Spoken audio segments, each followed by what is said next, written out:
Masa bergantian melakukan aksi unjuk rasa di kawasan Patung Kuda Jakarta Pusat. Hingga Dan kini selanjutnya ini adalah upah. Ini adalah salah satu yang krusial begitu diatur dalam. Kami sebagai organisasi serikat buruh bersama gerakan buruh bersama rakyat sejak dari awal sangat tidak bersepakat dengan Omnibus Law RUU Cipta Kerja karena ini akan menjurus tentang persoalan masa depan generasi bangsa dan rakyat Indonesia. Salah satu isu ketatanegaraan khususnya terkait dinamika pengambilan keputusan atas kebijakan hukum pembentuk Undang-Undang Cipta Kerja Omnibus Law Nomor 11 Tahun 2020. Rancangan Undang-Undang Cipta Kerja ini menimbulkan banyak sekali kontroversi yang merugikan hak pekerja. Seperti apa kelanjutannya? Simak video berikut sampai habis.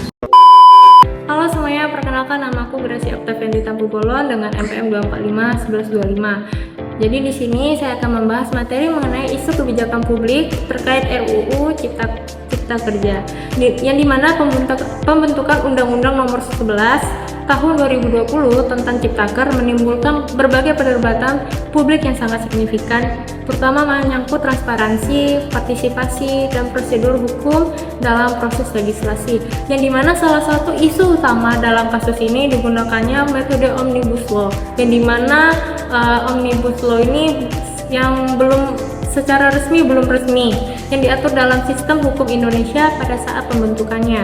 Hal ini menimbulkan berbagai persoalan dalam aspek legitimasi hukum karena UU ini menggabungkan berbagai macam undang-undang dari sektor berbeda ke dalam satu regulasi tunggal, yang dimana dalam praktiknya menimbulkan kebingungan dan ketidaktertiban dalam struktur norma. Di sisi lain, pemerintah juga mendukung pertumbuhan ekonomi penciptaan lapangan kerja dan penyederhanaan perizinan usaha. UU juga dilakukan pasca sampai pengesahan, yang dimana menimbulkan berbagai pertanyaan tentang komitmen terhadap prinsip keterbukaan dan keadilan dalam kebijakan publik. Hal ini tidak resmi dan tidak sesuai dengan Peraturan Perundang-undangan Dasar tahun 1945 Pasal 1 Ayat 2, yang dimana berisikan tentang ayat bentuk dan kedaulatan, bahwa kedaulatan berdemokrasi berada di tangan rakyat. Hal ini menjadi isu yang sangat signifikan, yang dimana menjadi penting karena menyangkut keseimbangan antara efektivitas kebijakan, pembangunan, dan perlindungan hak-hak warga negara dalam sistem demokrasi konstitusional. Jadi di sini saya akan melanjutkan lagi mengenai analisis kronologi proses pembentukan RUU Ciptaker, yang dimana dalam analisis kronologi proses ini ada 4, yakni 1. RUU Ciptaker pertama kali diajukan oleh Presiden kepada DPR tertanggal pada 12 Februari 2020. Yang kedua ada RUU Ciptaker yang mengacu pada metode Omnibus Law yang menggunakan metode penggabungan ke dalam satu undang-undang dan menghapus ketentuan dari peraturan perundang-undangan.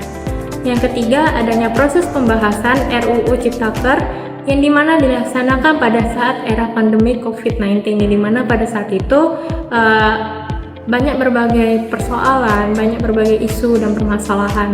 Kemudian disahkannya menjadi Undang-Undang Nomor 11 Tahun 2020 pada 5 Oktober 2020 dan diberlakukan mulai tanggal 2 November 2020. Yang keempat, adanya Mahkamah Konstitusi melalui putusan nomor 91 PUU tahun 2020 yang menyatakan bahwa Undang-Undang Nomor 11 Tahun 2020 tentang Cipta Kerja merupakan inkonstitusional bersyarat dan bertentangan dengan Undang-Undang Dasar 1945 serta tidak memiliki kekuatan hukum yang mengikat.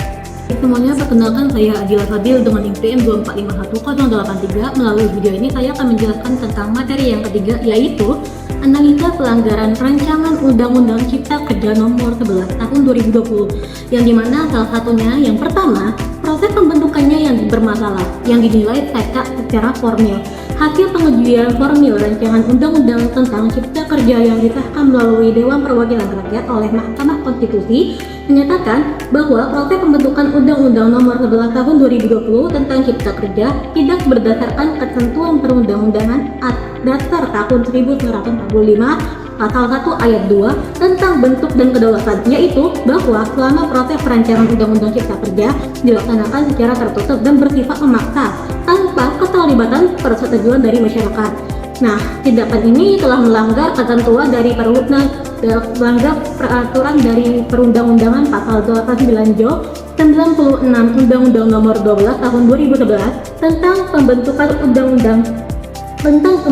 peraturan perundang-undangan, bahwa pemerintah wajib memberikan akses dan informasi secara terbuka kepada masyarakat terhadap rancangan undang-undang yang disusun. Lalu yang kedua, adanya ketenaga kerjaan. Dalam ketentuan ketenaga kerjaan rancangan undang-undang Cipta Kerja terdapat beberapa pelanggaran hak pekerja yang merugikan diantaranya.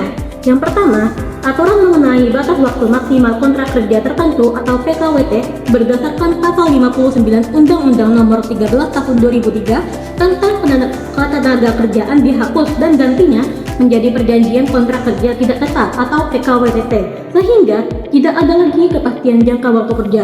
Lalu yang kedua, adanya upah yang ditentukan berdasarkan satuan hasil dan waktu.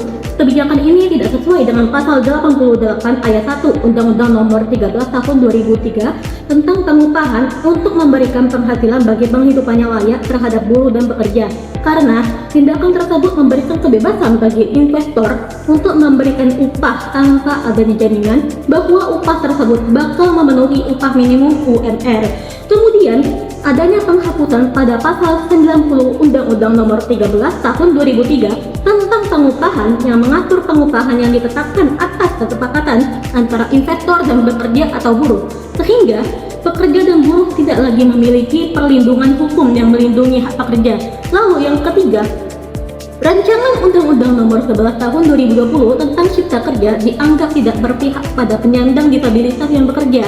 Ketentuan dalam rancangan undang-undang membuka peluang pemutusan kerja terhadap pekerja disabilitas yang mengalami kecelakaan kerja, sehingga bertentangan dengan perlindungan yang diatur dalam Undang-Undang Nomor 8 Tahun 2016 tentang penyandang disabilitas terkait kemudahan pemutusan hubungan kerja tanpa perundingan dan lemahnya perlindungan terhadap kelompok yang rentan. Halo semuanya, kembali lagi dengan saya. Sebelumnya, perkenalkan nama saya Fernando dengan MPM 2451114.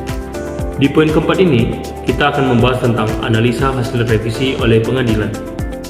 Mahkamah Konstitusi atau MK dalam putusan nomor 91 PUU 18/2020 menyatakan bahwa Undang-Undang Nomor 11 Tahun 2020 tentang Cipta Kerja cacat secara formil dan dinyatakan inkonstitusional bersyarat yang disebabkan oleh pelanggaran dalam proses pembentukannya yang tidak sesuai dengan asas keterbukaan dan partisipasi publik sebagaimana diatur dalam Undang-Undang Nomor 12 Tahun 2011 tentang pembentukan peraturan undang-undangan. Mahkamah Konstitusi memerintahkan DPR untuk melakukan perbaikan dalam jangka waktu 2 tahun. Dan jika tidak dilakukan, maka Undang-Undang Nomor 11 Tahun 2020 tentang Cipta Kerja akan menjadi inkonstitusional secara permanen. Pemerintah kemudian menerbitkan Perpu Nomor 2 Tahun 2022 tentang Cipta Kerja, yang kemudian disahkan menjadi Undang-Undang Nomor 6 Tahun 2023, merupakan hasil akhir sebagai peraturan perundang-undangan atas legislasi yang sebelumnya dinilai cacat oleh Mahkamah Konstitusi. Selanjutnya ada poin kelima. Poin kelima kita akan membahas tentang sikap pernyataan dari kelompok 10. Kami sebagai kelompok yang peduli terhadap keadilan sosial dan perlindungan hak-hak buruh menyatakan sikap kami terhadap RUU Cipta Kerja dengan mempertimbangkan interpretasi dan konstruksi hukum yang relevan. Interpretasi hukum RUU Cipta Kerja nomor 11 tahun 2020 yang diusulkan sebagai upaya untuk meningkatkan investasi dan menciptakan lapangan kerja perlu diinterpretasikan dalam konteks perlindungan hak asasi manusia atau HAM dan keadilan sosial. Dalam hal ini, kami merujuk pada pasal 28D ayat 2 Undang-Undang 1945 yang menegaskan bahwa setiap orang berhak atas pekerjaan dan penghidupan yang layak.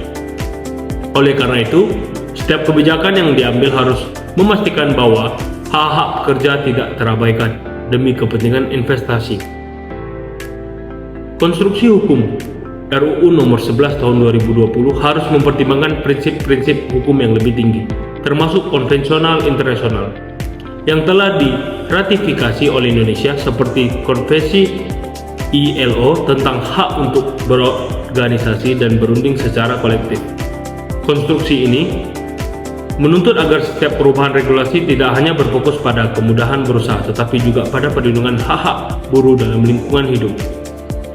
Dasar hukum yang mendasari pernyataan ini adalah Undang-Undang 1945, khususnya Pasal 27 tentang hak dan kewajiban warga negara Indonesia yang menjamin hak setiap warga negara untuk mendapatkan pekerjaan, serta Undang-Undang Nomor 13 Tahun 2003 tentang Ketenagakerjaan yang mengatur hak-hak pekerja. Selain itu, kami juga merujuk pada prinsip-prinsip hukum internasional yang mengedepankan perlindungan hak asasi manusia dan keberlanjutan lingkungan. Dengan demikian, kami menekankan pentingnya revisi dan evaluasi terhadap RUU Cipta Kerja agar sejalan dengan prinsip-prinsip keadilan sosial dan perlindungan hak-hak buruh, serta memastikan bahwa setiap kebijakan yang diambil tidak merugikan masyarakat luas.